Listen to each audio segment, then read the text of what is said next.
And look at Randy Orton slithering. Oh, watch out, watch out, watch out, watch out! KO! Here's the cover.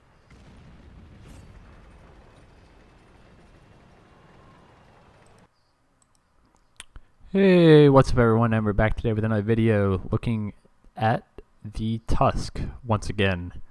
A freaking flyer on the channel at this point. And I kind of had a couple replays for a little bit and decided to throw them together.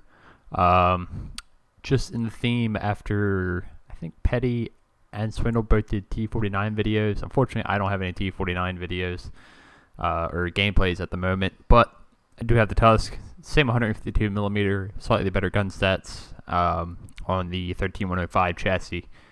And yeah, we're going to do some derping today, as is, again, fairly common on the channel at this point. And I think the reason for that is after probably about approaching 7 years of playing this game, which is just craziness to me, and probably going to be on the third console, which is, again, craziness. I've kind of, I don't want to say gotten a little stale for me personally, because it's not really the case. It's just at this point I've kind of run out of the tank lines to grind that actually interest me. So I've been playing a lot more tanks, playing tanks that are more just fun majority of the time. So stuff like the Tusk, Turtle, even Manticore, even just tanks that I find enjoyable and kind of fresh and new. And these derp-like tanks are just always a blast. It's just so much fun to play. There's nothing more enjoyable almost than just slapping a lot of the armor tanks for 900, 1,000, sometimes if you're lucky even 1,100 damage.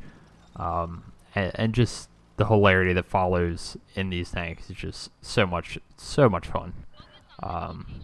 As you see, the first game we're actually on Thiepel Ridge, one of my more favorite maps actually. That Wargaming implemented. I actually quite like a few of the console Wargaming maps. I know it's shocking and just heresy for some folks, but there we actually get blind fired by the PTA. He wasn't actually shooting at me, shooting at the heavy behind us with the Roger Dodger. So luckily PTA didn't pen us, otherwise that would have been kind of frustrating, honestly. It's not like the Roger Dodger was sitting right behind me, per se. We were just in the same kind of line of sight, so kind of happens from time to time, so it's whatever. If he was sat right up behind me, then I'd be more frustrated. But right now we're just using this ridge line, getting some pretty good assistance so far. We have a couple tanks supporting us, including one TD, which is always nice. We've got just shy of 1,200 assistance so far. And just using that view range at this kind of range. Maybe looking at a shot on the stockade if we can get it. Get a little bit more assisted. He pulls out again, and now we're going to let it fly, and it rings true for a nice 355 damage right into the front of that IS-3 variant. So I say I'm burnt out. I'm not really burnt. It's just keeping things fresh, especially when playing solo. Lately, playing solo has been kind of taxing. It's not teams or anything like that. It's just a combination of stuff, I guess, at this point. And things like this just kind of make it more enjoyable. And lately, I've just having more fun when I'm just playing with friends, honestly. Almost all the time, which is in stark comparison to maybe even earlier this year where I played a lot solo. That was just because I was playing a lot because of lockdown and stuff like that. But even before that, like last year, a couple years before, I played solo a lot.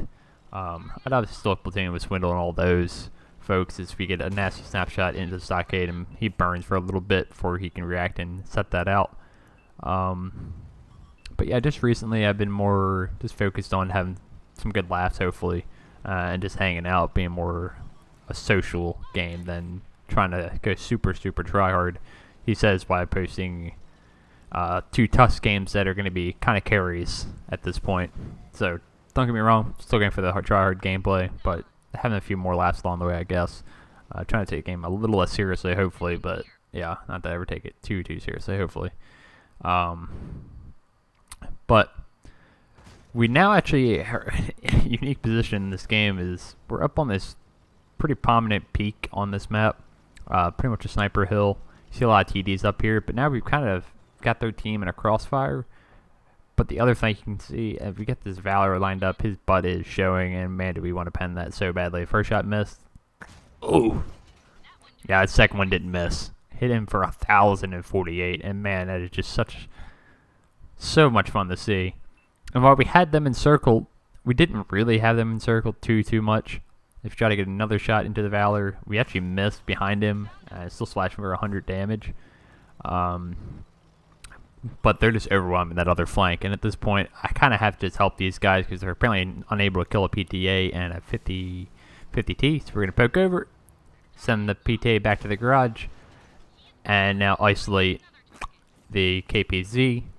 But in classic fashion, I'm thinking, okay, I'm safe up here. Nothing's looking, and now I'm targeted. And yeah, they're, classic 704 sitting in the base. That guy actually repositioned all the way from where I'm at to all the way over there somehow, magically. We hit him blind, so that's nice. Smacking him around a little bit. But now we know that guy's there, and we have a rough idea. And right now, this game does not look winnable, does it? It is 4 tanks versus... that's a lot. Versus 9, as we snap one into the Valor. Don't pen, but get another nice fire, and he burns out. Being a little bit overconfident, and if you find in situations like this, you can really make that work towards your advantage sometimes. It's the overconfidence of the enemy team. They think they have all the numbers, they can just charge in. But I do look at the tanks that we have left right now. We have a Mouse, and I think a Maushin. So 2 tanks that have a lot of HP, armor that can absorb shots, and honestly are just good bullet sponges for this type of scenario. And the Mouse takes out the T-32. I'd like to get rid of the 704 because he could really put a hurting on the Mouse very quickly with that 750 alpha damage. We aim it up, gonna blind fire. Unfortunately, he's not there. He backed off a little bit more. And now at this point, I'm kind of overused this position. I don't want to sit here the entire time. And I'm going to try to... I see the Mouse is in the cap circle, which isn't a terrible idea because it's probably going to drown or drag the enemy team out if I can learn how to speak English today. Yeah, but it's going to drag them out. We see we have 3 of them going towards our base. I know the 704 is up here. We get away with one a little bit there. He only does track damage, but we're being a little bit bold today. That's okay. That's how I play.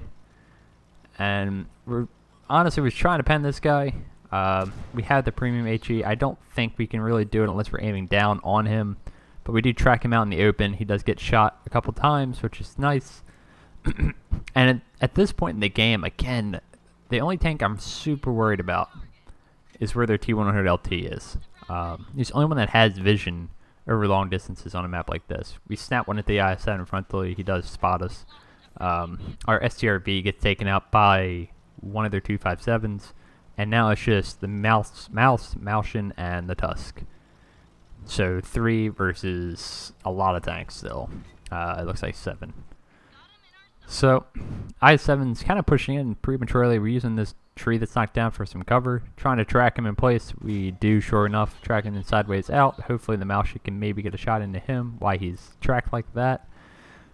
Trying to look at for the 704 where he went. I know he dropped down, so I'm guessing he's going to try to come back up at some point, but just facing my tank this way so I can run away really quickly. And it's surprising they're actually not capping at this point. That probably would have won in the game if they had started capping like right now with 3 tanks. Just honestly would have been really hard for us. But I guess because we were already capping their base at a minute left, even with the Mouse being the only one on there, that's fine. And sure enough, we have just found the 704. And he makes kind of a mistake here. He pushes out, but then we see the T1LT, and I just wish I could have that shot back. We're going to fluff up this engagement a little bit, but at the same time, trying to do our best, trying to outmaneuver the T1LT, which is an issue because he can RBRT very easily on my slow turning chassis. We do get in the miss twice, which is nice. We'll reload it. Got to free aim this because never going to hit him with RBRT, and we sure enough we get it. Very nice kind of driving here. We make another mistake here though. We should have skirted this ridge line. trying to go in on the 704, and he's looking right at us. Somehow, he misses wildly. Not even close. Luckily, he misses me. Misplay on my part there. Like I said, should have skirted the ridge on at the top to get a spot on the 704 there, just to get an idea of where he's looking exactly, and then turn around and try to play a little differently there. But get lucky, and that's always a factor in some of these games. But now, for some reason, the IS-7 is looking my way, because why not? So we're running, because I'm not fighting an IS-7 in this thing. He can roll obviously high enough to kill me if he gets a high roll. I just RBRT onto him. I don't know if I'm actually even going to hit him with that shot. Don't care. And I'm just trying to run at this point and get to a different position. I'm also trying to get back to the cap at the same time, because I believe that's the 257 on the cap at this point. And we've already done a massive amount of damage at this point. So I don't want to ruin a game by making it a loss with 5k damage, 2500 assisted. Nobody wants that. Would it still be a good game? Yes, but I'm very much a sore loser, and I want to win. So we make the mad dash all the way back to their base. Hopefully, you're going to try to use a certain bush that I had in mind. See if we can kind of get into it without getting spotted. It's always best to get the drop on people rather than just rushing in here. Technically, the 257 can't kill us in one shot. I don't think with 440 alpha. Don't think he can roll that high. I'm not positive, but I don't think so. I know you can roll over 500 with the gun, but there's the bush I was talking about. I slightly remembered this. It's like one of the faint off times I remember it. We've never used this, but it's going to come in handy right now. Go into it, and sure enough, we get the spot on him. He doesn't spot us, and he's panicking. You can see he's like, where's this light tank at? And we just wait for it, and we finish him off with one shot and take him out of the game for our 5th kill and basically secure the game. So it's a nice come from behind victory. Plays by myself, the Malshin, and maybe in the STRV. So we were heavily outnumbered in that game. Very, very heavily outnumbered, but using some different positions, able to pull it through actually. So pretty good result. 1800 base XP in a tier 10, 5 kills, 5600 damage, 2500 assisted. It's always nice to have the big damage, but also have a little bit of assist as well. And you see that Valor just looking at the post-game crit hits. I always like to do that in the derp tanks just to see what it did to people when I penned them or shot them. It's always entertaining. It's kind of like, what did I really do to this guy besides just the damage? Because you tend to do a lot of module damage with these guns as well. Especially a certain German tier 10 light tank that you can kill all the crew members in one shot. So let's just say that. So, second game, as it starts off a bit laggy, don't know why, is on Himmelsdorf, and we're platooned up with Petty. Not really the ideal map for light tanks, but we can make it work with the derp guns, aiming on the T1RLT, looking for the meme shot, because that's what we play these things for. Does not come off that so well. It's okay. But I don't panic too much when I see a city map in these kind of derp light tanks. Just simply put, because you can do damage to anybody from any angle. It's not like other light tanks, and we try to get for the pen on these 50Ts, just side armor there, but he's just quite over angled for us to pen, but we do get nice 300 damage off on him. And now we have several tanks over to my left, kind of just passing by sideways on, which is kind of a mistake for them. We're still lit up by something. I don't know at this point. I was kind of like confused. I think I was even talking to Petty, and Petty is just going full hand because that's what he does. In the Tusk, he's going, and yeah, that KPZ just got set on fire and toasted by somebody. I don't even think that was Petty. I don't know. I can't remember. This game was from a while ago at this point. But before I get off topic again, these maps aren't as bad for the derp tanks because you can just do damage regardless. You don't have to try to get the rear and side of tanks as much. Like other light tanks, you have to do a lot. And here's probably one of the funniest shots I've had in a while, I believe. It's just bad timing, dude. Like, it's great timing from me as we aim in on the 110, And the Tiger Shark's like, nah, bro, I got you. And takes 955 damage instead. But doesn't really save the 110 as we managed not to kill him there, which is kind of surprising. As I suffer quite the experience here with my connection going, what's going on? I'm freezing. And yeah, luckily don't lag out because this game is pretty good for Himmelsdorf in a light tank. But again, the derp tanks are okay on these maps. I'd actually rather play... try to pen him, not quite. I think I've talked to Petty and a few not Himmelsdorf. Prokhorovka. It's a great map for light tanks, and you can still do a lot of spotting with these things on those maps. But for derp tanks, they're not the best for like proc, at least proc in general, because of that ridge line. It's very hard to get the rear of tanks and such. But now we're moving on to T1LT, going for the pen on the tier 8. Unfortunately, my shell just goes into oblivion. I get set on fire by the batch at 12T now. Luckily, I have a good enough crew that should be put out. Avoid his shots a little bit more. Bit of a crazy sequence there when he's moving from T1LT. As, yeah, he meets his fate by the barrel of Petty. And now we're just going to run right in. It's definitely not T92 looking this way. Oh, for sure, he's definitely not. Backing up, see if we can get like a slight angle on him. He misses. Unfortunately, again, that's like terrible timing, but luckily Petty's got my back and takes out the batch at 12T. And I know I will reload before the C92 does. So we're just going to sit here, chill, sit right in his face, and just take him out and send him back to the garage packing. So, pretty interesting game so far, pretty fast-paced. Tends to happen a lot on this map in scouts. You're kind of just all over the place, moving about. It seems to happen a lot. And honestly, it's a close game right now. We've definitely lost the hill. They have a full health E100, which isn't ideal for us, because that's going to take a lot of shots to kill if it's just us doing damage to him. We look for the shot on him. It does connect, hits the fuel tanks, but doesn't quite get the fire. And then unfortunately Petty gets taken out by an AMX M4 who was turning slightly faster than he anticipated, but we'll try to avenge his death in a little bit, so we'll see about that. Something odd about this game, though, that we were even talking about in the chat at the time, was on the enemy team they had the tier 8, tier 9, and tier 10 Chinese TDs all on the same team, which, if you know anything about Chinese TDs, you never see them ever in the game. So seeing 3 of them of each tier as we try to get the dirty shot on the standard B, it's very strange. Very, very strange. Indeed. And now I'm just trying to avoid shots from like multiple angles, the we'd see even 100s all around me. Like, it's just craziness.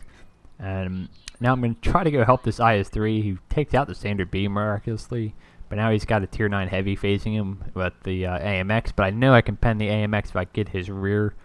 Being a bit cautious, because if the IS-3 just dies, I don't want to just be one-on-one-ing this guy. Give myself room to try to get away. But the IS-3 is playing this pretty well, it seems like. So we're going to get in behind this guy and just... Bleh, he's gone. And we avenge Petty. Just taking that guy out for nearly 1,000 damage. And man, that is just such fun. It's so much fun. That's why I still... Tusk is not the best tier 10 light, but it very well may be the most fun tier 10 light tank to play in the game. At least personally. Give it what you will. You can argue others, but this thing is just a blast to play. Especially if you have multiple of them. It's probably not the best for matchmaking, but I know we ran 3 of them last night. Between me, Petty, and Swindle, and God, it's just hilarious to play. I don't like that. But again, we've already pulled out 4k damage, which would be a really, really good result as we drive on by the 100 and go, nope, I'm not fighting that one-on-one, especially on 500 health. Either gun, he could kill me. He definitely had the 150 on that tank. And now I'm just trying to meander around where I can kind of get a shot into him without that being the center of his attention, basically. And that's always the life of light tanks on these type of maps. As we slightly aim, he's ready to pull back, and then we get into his fuel tank, and he burns for probably about like 600 damage on top of the 300 splash. So a very nice result there. We just penned an E100 with HE now, but that's kind of that's how you live on these maps in light tanks. Is you're just constantly driving around. If you're trying to have a really, really good result on them. If you find yourself stationary on these, like Himmelsdorf and stuff like that, a lot of the time, you're probably not having a great game. There are exceptions, obviously. I've been like farming people up on the hill in Himmelsdorf from down the railroad tracks. That's an obvious one. But a lot of the time, it's just making your opponents guess. So just coming from different angles, juking them with saying, I'm spotted going this way, and then turning around and going the other way. Doing that a couple times in a row, and then actually just going the same way. It's a lot of mind games, especially in games that are really close like this. And you still can get some good use of your spotting. As say we pick up the spot on the tier 9 Wheezy and get some assisted damage from the IS-3. So there's still a role and a place of actually having a scout in this type of map, because you can likely find some lines of sight that heavies can't really spot down. Stuff like Ensk, not so much. That map's even smaller. Or Berlin, you can't really do spotting too much. That's not really a thing, particularly. But Himmelsdorf, you can kind of do it. Now we're just looking for the tier 9. We know we saw him come down here, the tier 9 TD. So we're just kind of looking, trying to find him. And we're going to find him in a second, because he's going to be in a really strange spot. Kind of caught my attention. I was like, okay, I thought I saw him come down the hill. So I'm just easing out. We get spotted. I'm like, oh, shit. He's there? Yeah, that's not where I was expecting him. I know where the other TD, he's up on the hill as well. And I'm kind of debating whether I want to go all the way around, which could be a feasible move, honestly. And here, we're just going to poke out. Unfortunately, we get proxy spotted. Going to see if we can poke, take a quick snapshot. Bit risky, obviously. Unfortunately, that one doesn't come off. And again, we're just trying to keep this guy lit. So hopefully our Artie can maybe finish him off. Our Artie's actually repositioned, which is just craziness. And already moved, and he takes him out. So a good bit of teamwork in this one so far, honestly. Both these games. It's not something you see a ton of. And at this point, I'm expecting their other TD to poke out. Just what happens. I'm like, okay, maybe he's not here. And great timing, as per usual. He pokes out right when I'm moving forward. I squeeze in behind the E4 on our team and get out of dodge. Now, at this point, I'm really debating what I want to do. I could drive the smartest thing would be to drive all the way around and get behind him. But I'm even thinking by the time I get there, the game could be over because we're capping. And he could just get killed by the Artie at this point, as he does get smacked by the Artie again. So we just run on through, kind of try to open up a different angle and make him think a bit. Looking around the corner to see where he's looking. Try to snap one. He's not really looking at me, but we smack it right into the building, and screw that light pole. But now we have his attention, unfortunately, and he's just going to be staring right at us. So rather than feed him a kill, I'm just going to sit here and be annoying and just act like I'm poking out. Just wait for the E4 to get up here, hopefully. Now our Artie and IS-3 are both capping. Not the worst play. It's not what I want to see, obviously. You always want to just kill all. I poke out. Snap one. Doesn't actually hit him, but does a little bit of damage. E4 is firing HE for some reason. Doesn't kill him. The reason I poked out there because I figured he was going to look at the E4 that was proxied right next to him, but that's okay. That's exactly what happened. But unfortunately, we don't kill him before the game ends. Our team caps out, but that's okay in that kind of scenario. He was on 100 hit points. I really don't care. But another really fun game, unsurprisingly, on Himmelsdorf in the Tusk, in a light tank, honestly, with just shy at 5k damage. And if I say honestly again, you all can smack me. 1200 assisted as well, couple kills, and only a first class, which is bit surprising, truth be told.